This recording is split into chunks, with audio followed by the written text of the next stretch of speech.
Okay, folks, good morning and welcome to DN News Online Television. The name is George Cooper in an exclusive interview with a tough talking Bong County District Number 3 Representative, Honorable Josiah Marvin Cole. So this morning, Honorable Cole going to be addressing series of issues as regards to what happened at the Capitol building, where the current speaker and other members of the legislature, considering themselves as a majority bloc, took a decision to have them suspended for 3 months without pay. He will be talking about that suspension. Also, he remember the Liberia National Police wrote a communication to the leadership of the House of Representatives, considering the Honorable Cole, the life of Honorable Josiah Marvin Cole, Frank Safoko, Abu Bernard Kamara, and others as person of interest in the Capitol building fire incident. So what he make of that, he's going to be speaking about that as well. Remember yesterday we also hear about his resignation from the National Patriotic Party, the NPP. What prompted that resignation? Honorable Cole will be speaking to that as well.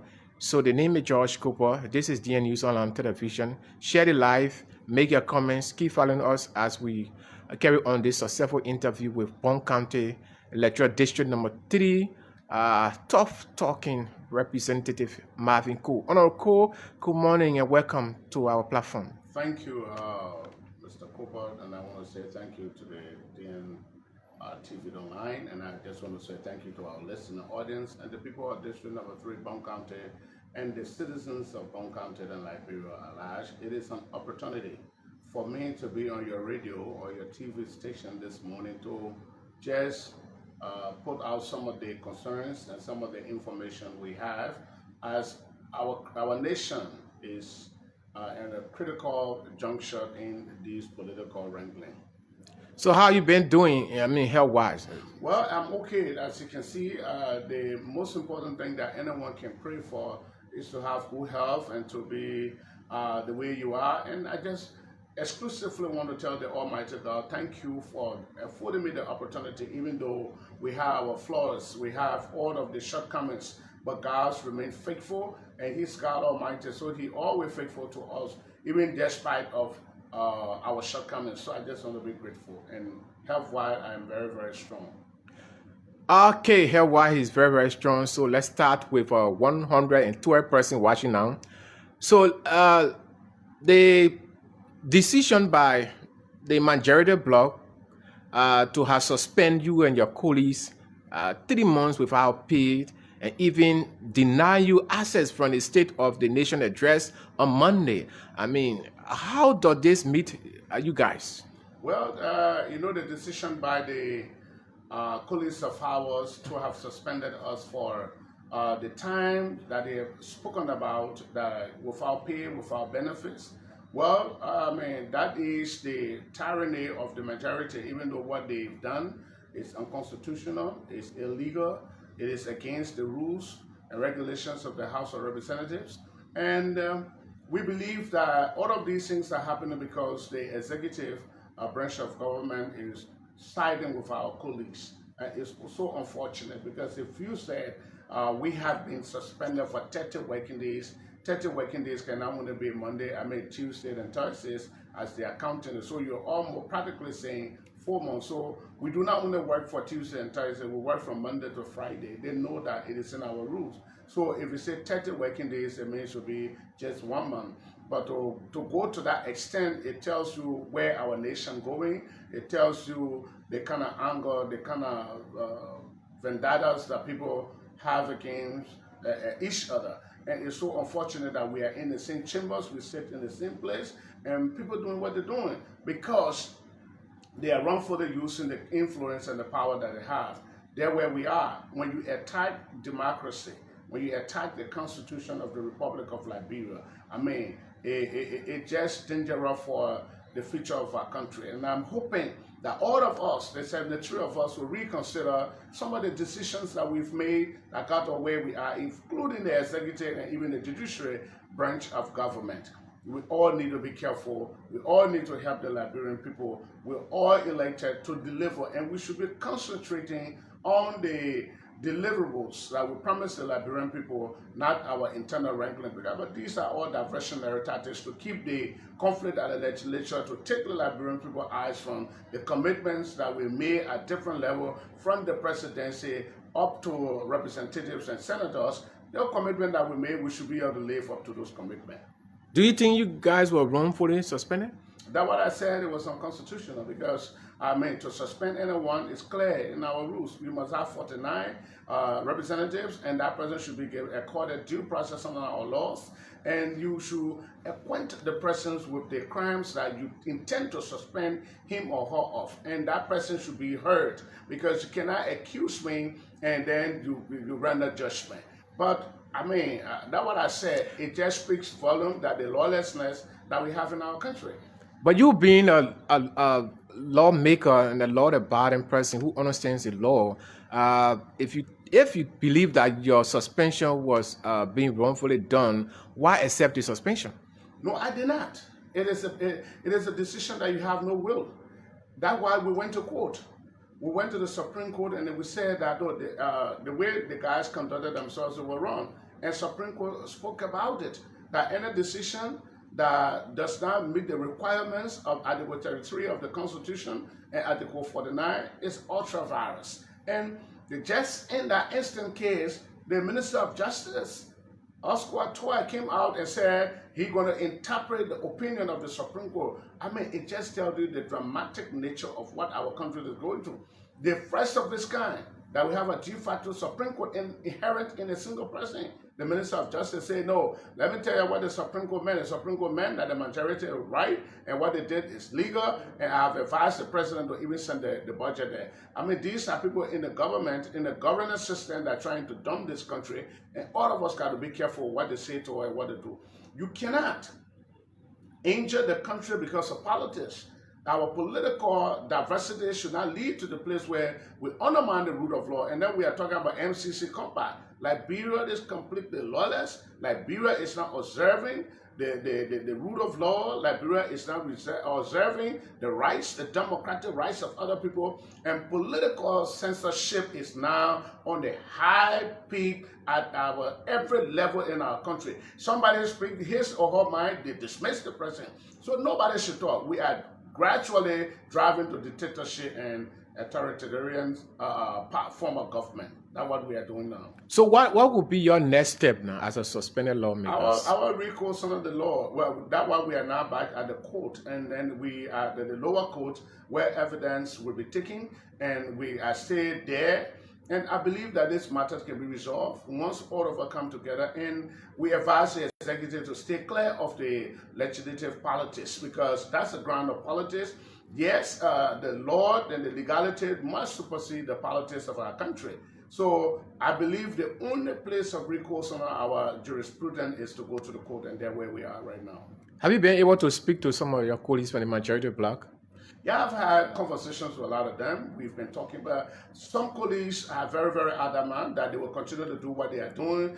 Because, there are a lot of people who are benefiting from this conflict. Mm-hmm. And they believe that coming together, they will not continue. In every given society, when people believe that in the place of violence, in the place of war, that is the only way some people will survive, and they will always not be opting for peace. And those who are opting for peace, they will always be the kind of people that will embrace everybody. But I believe some of the reasons why we are still where we are, other people are afraid of the competence, other people are afraid that a certain group of people should not come together, and it means what I'm getting, I will not get it anymore.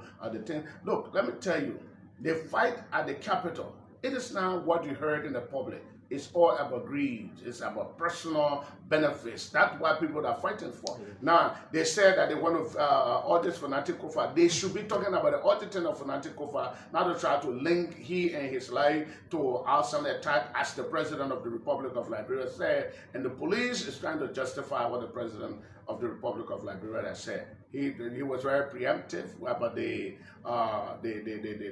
burning of the Capitol building, the fire that. But you have been considered, you and a lot of the embattled speaker considered Fanatic Kofa, and the rest of your colleagues are being considered as a personal interest, and the police are rating the communication to the speaker, Reggie Nangwe Kun, informing the speaker about the decision of the police to consider you guys as a person of interest.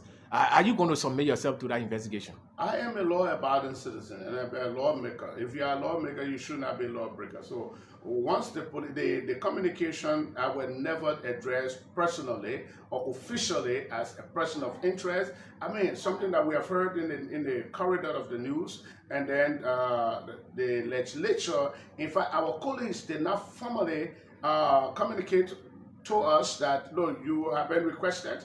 Everybody said they say, and that say we've gotten information from, like last night, I was privileged for me to have listened to the reading of the communication on Spoon Network. So right now, once the police ask that I should go to the police station, I'll make myself available, because once you are not guilty of any crime, only criminals, as I said, run from the police. But if you are a law-abiding citizen, you will always embrace the law and you will not run from the law. But here is the thing. I said it last night. For me, I have had exchanges between the police IG, Honorable Gregory Comer, where he personally threatened me, and I'm only concerned, and that was not going to be reason why I will not submit to the process, but I am concerned that international partners and presidents should be there. They should be part of the investigation, because if the man who have threatened me before is the one to investigate me, I am concerned whether I will have impartial investigation. The investigation will be transparent to the point where the law will be the law. And if for any reason the hardcore evidence is produced against me and I'm linked to any crime, of course I should be penalized for that. But as I know my knowledge can serve me, I have never participated, I have never conspired, and I will never conspire to arson attack in any form in our country. I condemn it to the highest extent, and those perpetrators must be brought to justice and they should be prosecuted. But do you trust the investigation? That's what I said, no. Because I have always been threatened by the police IG. I have concern.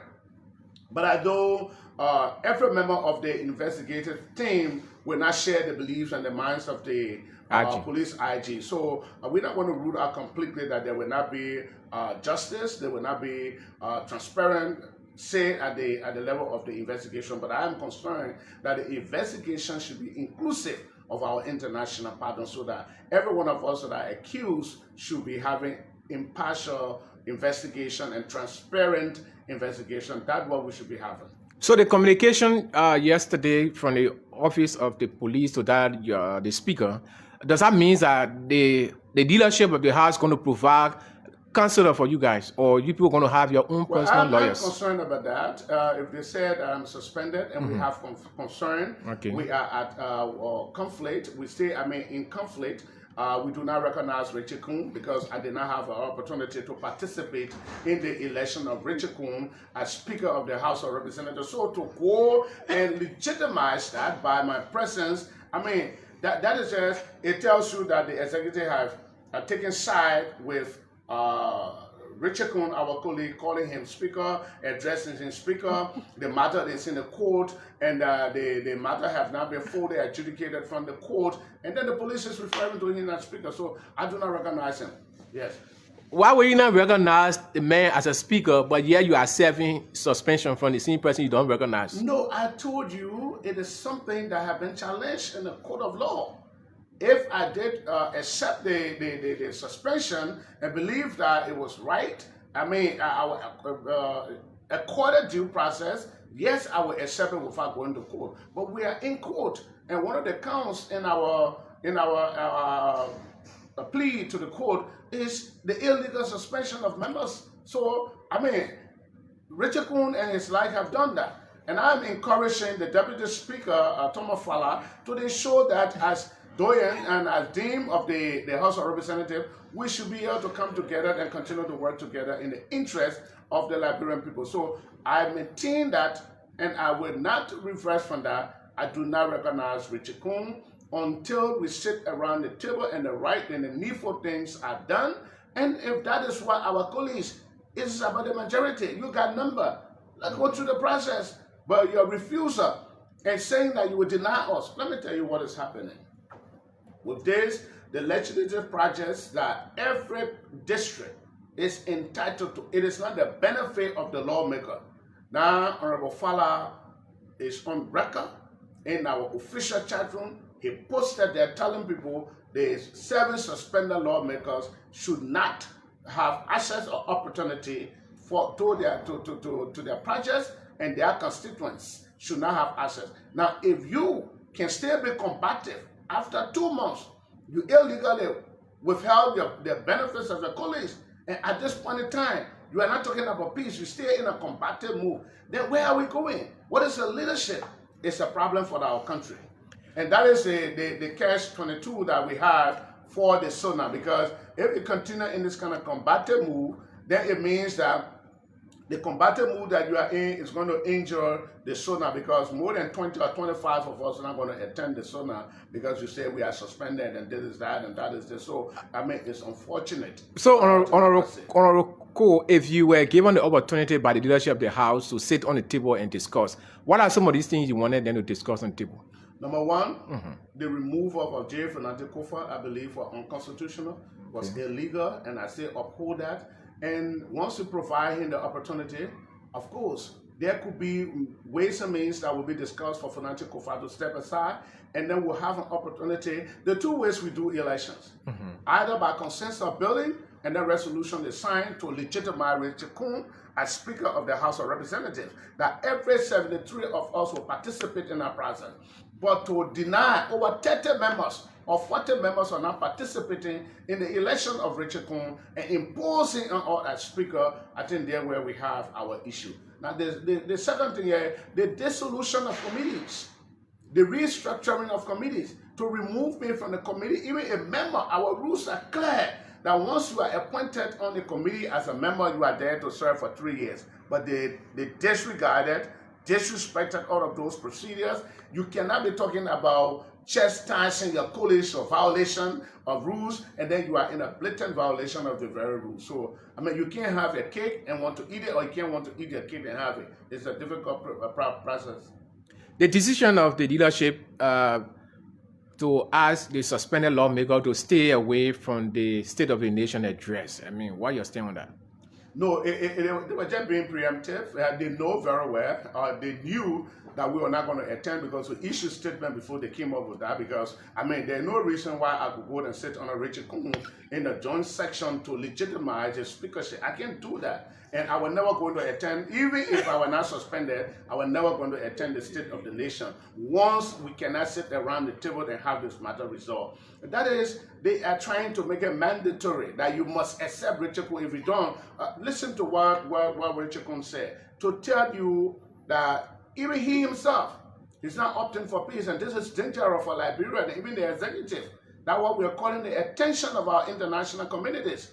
Listen to his closing remarks, the section on Tuesday, when he said, those who are suspended, if you are found on the grounds of the SONA, it will be dangerous for you, it will be disaster, you have to stay clear. This is not leader. He should be talking about coming together. He should be talking about reconciliation. He should be trying to bring people together. But the reason is when you are teleguided, when other people are making decisions for you behind the scenes, so it's difficult for the real self of you to come out of you, and that's what is happening, unfortunately, to the honorable gentleman, Richard Nangwe. So it's unfortunate, and I'm hoping that at this point in time, as I said last night on Spoon Network, that it is a compulsion for all of us to realize that Liberia is bigger than any one of us. What hurts me, what hurts the next person, we must come together, as I always said, because I believe in the Bible, that as I say, let's reason together, let's sit together, let's talk, and make sure we can't continue to hurt the Liberian people. They did not vote for us to do what we are doing. So if all these issues you just raised, your concern, if your concern is being addressed by the dealership, would you consider Richard Kuhn as Speaker? It is not my concern. It is the concern of the members of the rule of law. Those issues that we raised, one of those issues are addressed consistent with law. I mean, then we will be able to recognize whoever becomes the Speaker, whether Richard Kuhn, whether Tomo Fala, whether Marvin Kuhn will recognize. But Richard Kuhn is the one in the Speaker seat now. So when the discussion is being held and all your issues have been addressed, will you consider him as Speaker? No, consistent with law.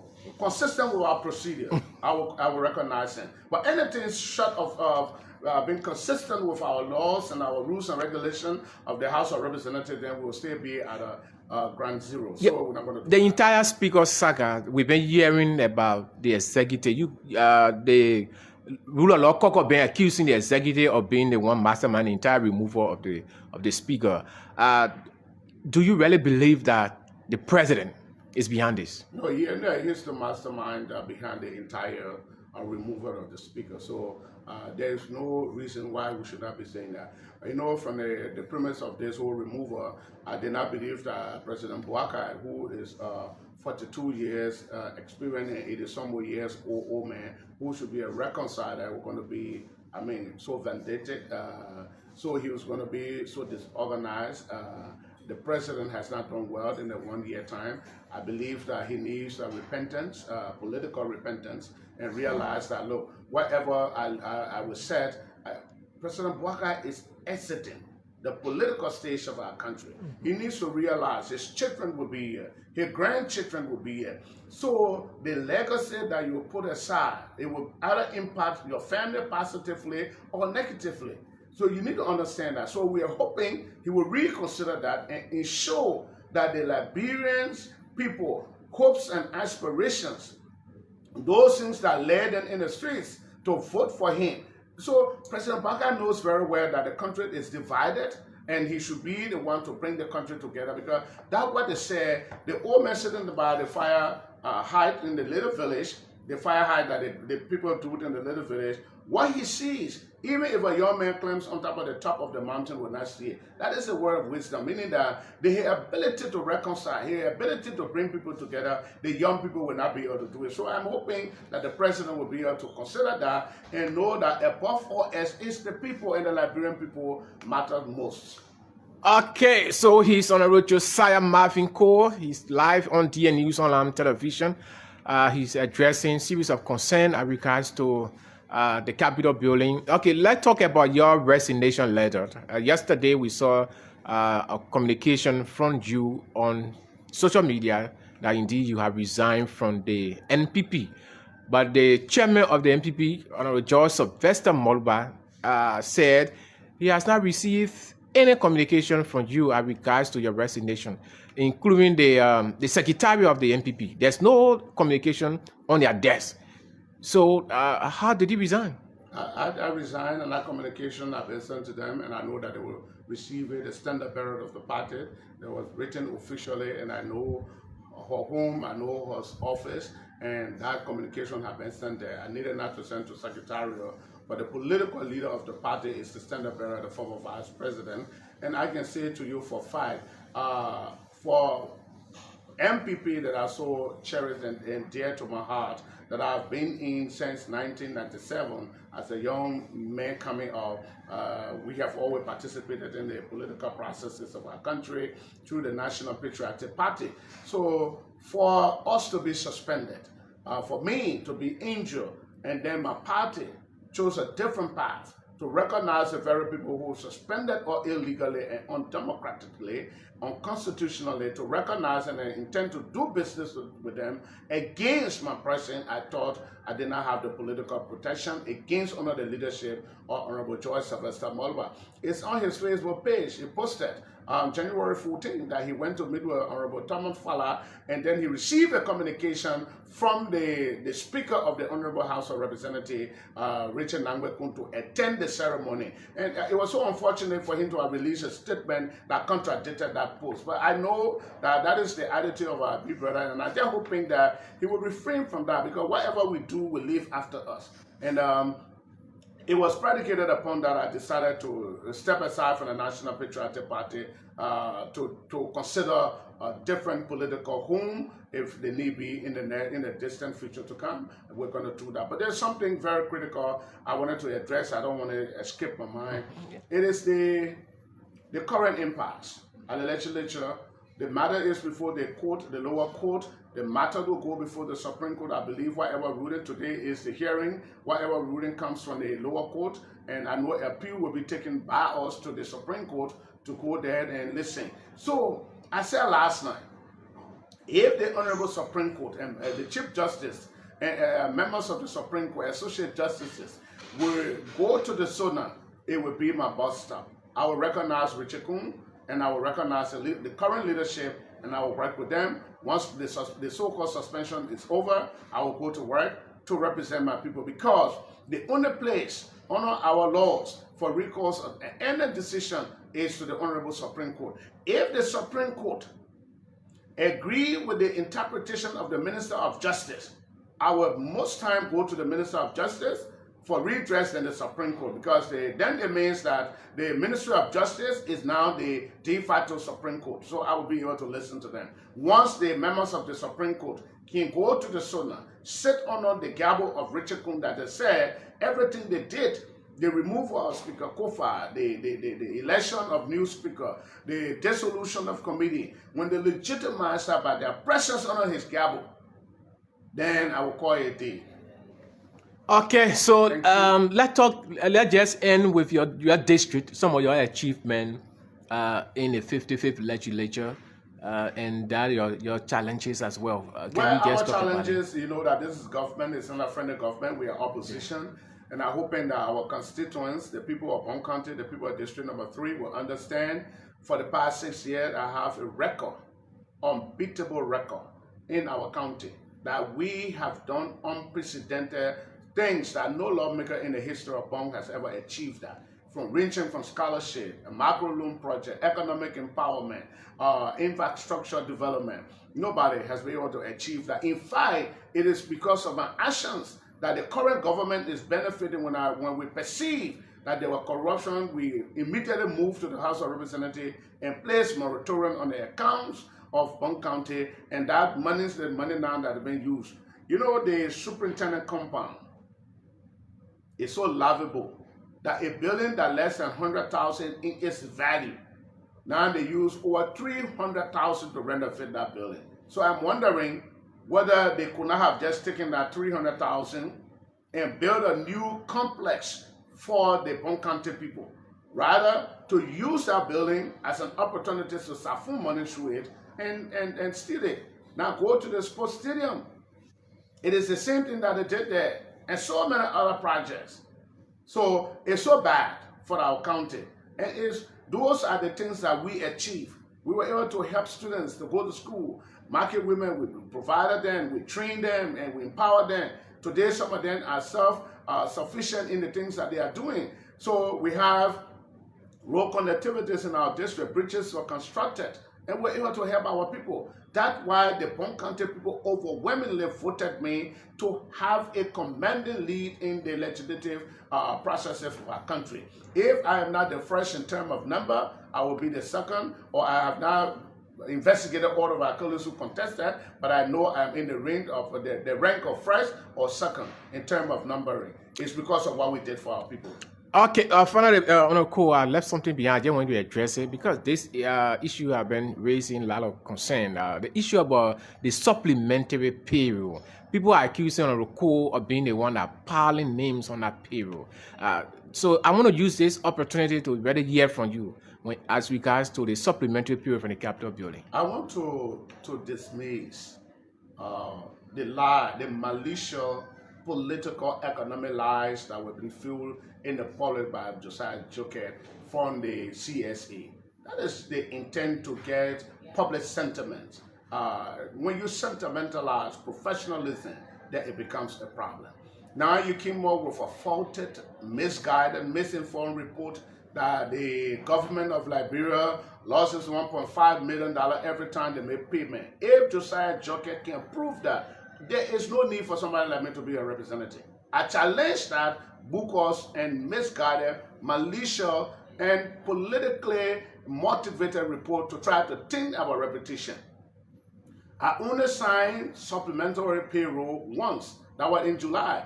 You know that there was altercations between Josiah Joker trying to infiltrate and run the House of Representatives payroll.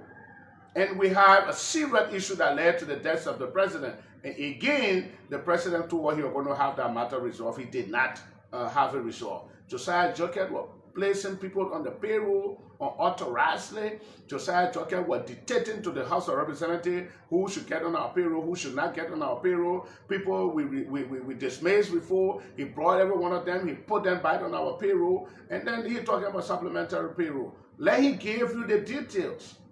Let him provide the payroll that was signed by us that caused the government to lose 1.5 million. Now, in the budget that passed in 2024, the House of Senate had $2.5 million for other compensation. And then the House of Representatives had $800,000 for other compensation. And that $800,000 were being used to pay our supplementary payroll.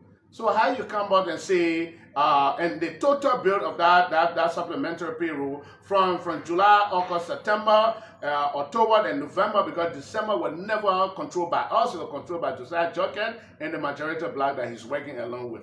And in those months, we only used 706,000 of the 800,000. So how you come out, where did you come from with this myth that the government loses $1.5 million? When you were controlling the payroll from July up to December, you were dictating what was happening. When did you realize that the government was in losses? When did you advise the Ministry of Finance to say, no, there's a huge discrepancies in the payroll of the House of Representatives? Let's hold it and understand it. Although you did not raise that they were fired in the game is over and somebody has won the game, for example, then you come and say, oh, they were foul play. No, that's why he's saying Josiah Joker is misinforming the public, and on the rubbish that it is not a far-fetched from the truth. I challenge him to publish that report, and will encourage the GAC to do investigative audit to prove who is saying the truth or who is not saying the truth. And I can say to you for a fact, if he can provide that every time government pays the House of Representatives, government loses $1.5 million, there will be no need for me to say that. I challenge him. It is myth. It is far from the truth. Finally, is there any other thing you want also? I just want to tell our constituents in Bong County, I am alive, I am strong, I am very, very healthy. As you can see, the grace of God is carrying on.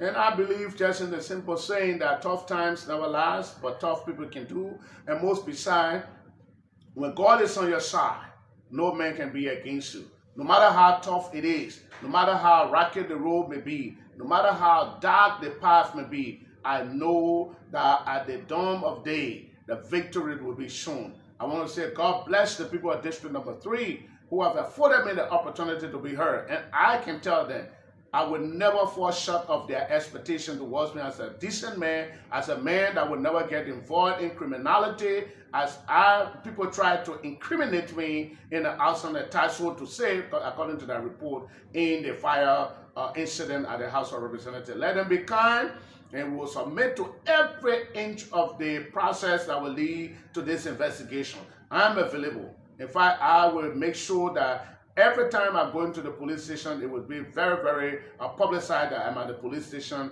and we will get the kind of investigation that we need to have. Thank you. It is an opportunity for me to be on your platform. Thank you very much.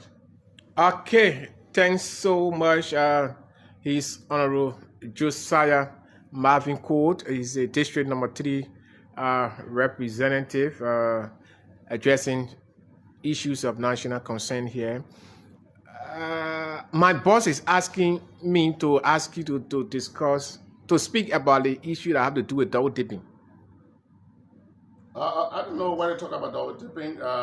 They said that some of the staff were doing double dipping. Mm-hmm. I can tell you, this is one of the issues that I raised. If you see any payroll signed by me and somebody is on the CSA and they're on the supplemental payroll, I will resign from the House of Representatives. Maybe if it happened not under my watch, it happened not under my instruction, and for somebody like me who's sound enough will not be able to encourage double dipping. I can say that to you for fact. And you know, the last time, when the first time Josiah Joker came out somewhere in May, he made a lineman claim that the House of Representatives were having ghost names and excess of this. He just talked. And then the investigation showed that what he was saying were blatant lies. This is the second time again he has come out that the government loses $1.5 million. What this government should be addressing under Josiah Joker leadership is the promises that you made to the Liberian people. They have tire crossing their fingers are hurting. Josiah Joker, the increment of civil servant salary, you promised the nurses be able to address that. You promised the police, that why police got plastic bear. You have reduced the Liberian police to a plastic bear police officers on the highway because it is hard for them to survive. I saw the police IG arresting one petty police officer on the road that trying to make news out of him. If you are making news out of this man, and also incumbent on you that the Guinean national you arrested make the same news, who you deliver the man to, where you arrested him, be able to make news out of that.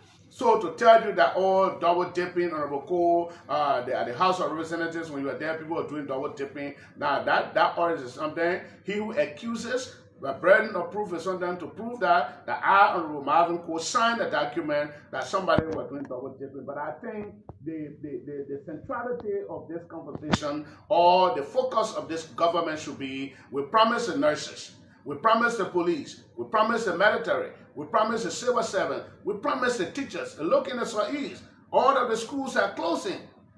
No instructional materials.